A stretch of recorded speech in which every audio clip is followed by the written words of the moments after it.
who has asked for the floor for 5 minutes from Dumizo Gacho for the Success Capital Organization. You have the floor for 5 minutes, please. Thank you very much, Chair.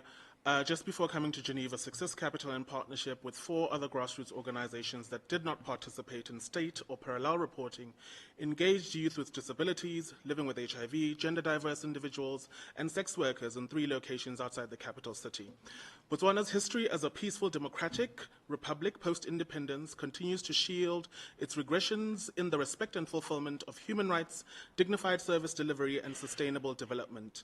The past decade has revealed how deeply unequal and unjust the country has been for citizens, ranging from state-sponsored gender-based violence, the plundering of state resources, rampant political patronage, denying women and girls, gender-diverse, young people, people with disabilities, indigenous and ethnic minorities, dignified inclusion across all sectors of work, economic participation, recreation, and civic space.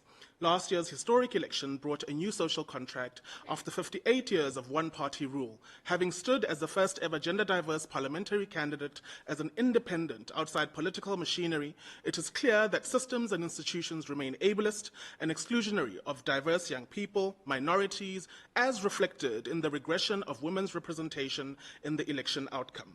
This is by design, as safety from harassment, space for creativity, and state-driven enablement is reserved for the elite, politically connected, privileged, and those who benefit from patriarchy. Unequal distribution of income, electricity cuts, water shortages, prohibitive connection of utilities for freehold land tenures, health commodity stockouts, including antiretroviral treatment, or something as basic as paracetamol, lack of water dispensers for infants in health facilities, as found by the Attorney General report in 2021, workplace harassment, and poor infrastructure continue to aggravate poverty, whilst gender disparities, inadequate accommodations for disabilities, and non-recognition of care work emerge in crisis situations such as the COVID-19 pandemic, the more recent floods, and malaria outbreak. Notably, with SRHR services and mental health, along with legal gender recognition, gender affirmative health, and even vaccine rollouts were always initially reserved for the ruling class. All these challenges, whilst Botswana is further characterized by femicide, low gender representation in media ownership, editorial, management, and practitioner levels, technology-assisted gender-based violence through social media, unemployment, underemployment, the criminalization of sex workers, narrow legal provisions for abortion, unavailability of safe-sex commodities in prisons, corruption, marital rape, poor coordination of policy implementation, defilement, and the lack of justiciability for socioeconomic rights despite the ratifying of the Maputo Protocol. Our new government has reserved order. Le gouvernement est prêt à entendre chacun sauf la société civile. Actuellement, nous avons envoyé plus de 6 lettres au bureau du président depuis février 2025 avec aucune réponse, des documents manquants, aucun progrès et que des suivis à ce jour. Nous avons subi des représailles économiques en tant qu'organisation communautaire et de base pour la santé après avoir demandé l'égalité et la non-discrimination pour les personnes LGBTIQ+, et les travailleurs du STEUR pendant des visites de référencement. En particulier, nous avons demandé des déclarations présidentielles sur la langue des signes en tant que langue officielle pour améliorer l'accessibilité et pour ce que la violence fondée sur le genre à l'égard des femmes. Well to eliminating harmful gender norms, stigma, discrimination, and meaningful or rather impactful repercussions, including punitive economic measures. This is needed since the 12th and 13th parliaments failed to declare GBV as an emergency.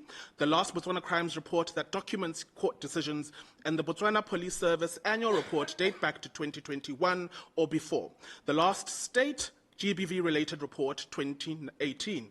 This reflects negligence, lack of oversight, accountability, and understanding the systemic, structural, and empirical impact of GBV, while survivors like myself continue to be ignored and erased, whilst also enduring police harassment and brutality at roadblocks, despite some protections in law for gender-diverse people.